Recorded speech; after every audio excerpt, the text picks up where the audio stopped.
පාසලක විදුහල්පතිවරයෙක් හිටියා. ඊටාම දැඩිව කටයුතු කරන, දැඩි නීති රීති අනුගමනය කරන. ඒ පාසලට අලුත් කණ්ඩායමක් ඇතුළු වුණා. අලුත් සිසුන් පිරිසක්.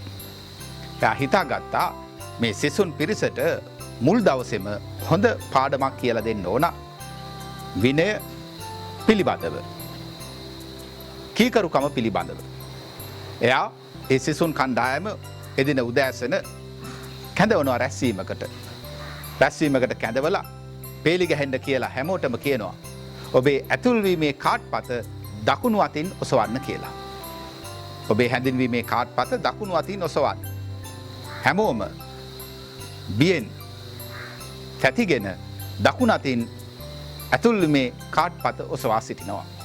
එයාගේ හඬ හරිම පැහැදිලි, අන හරිම පැහැදිලි. නමුත් එයාට පේනවා එක් දරුවෙක් පමණක් දකුණු අත වෙනුවට වම අතින් කාඩ්පත ඔසවාගෙන සිටිනවා. එයාට හොඳටම තරහ යනවා. එයා එතන සිට කෑ ගහනවා. ඒ බූරුවා කිව්වා නේද දකුණු අතින් කාඩ්පත ඔසවන්න කියලා. කියන දේ තේරෙන්නේ නැද්ද?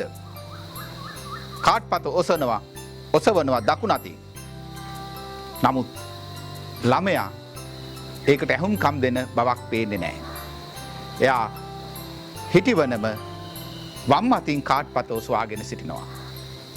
මං ඔබට හොඳ පාඩමක් උගන්වන්නම් කියලා මේ විදුහල්පතිතුමා බැහැලා එනවා. විදුහල්පතිතුමා බැහැලා දරුවා ඉන්න දිහාට වේගෙන් යනවා. ඒ ගියාමයි ඔහු දකින්නේ මේ දරුවට තියෙන්නේ වම් අත පමණයි, දකුණු අත ඔහුට නෑ කියලා. ඔහුගේ දැස කඳුලින් පිරෙනවා. උගුර යමක් හිරවෙනවා වගේ දැනෙනවා. හදවත බර වෙනවා. ඔහු දරුවව තුරුළු කරගන්නවා. ඔහු දරුවට කියනවා පුතේ මට සමා වෙන්න. මං ඔයාව වැරදි විදිහට විනිශ්චය කළානේ කියලා. අපි අපේ ජීවිතේ අන් අයව මොනතරම් වැරදි විදිහට විනිශ්චයට ලක්කොට තිබෙනවද?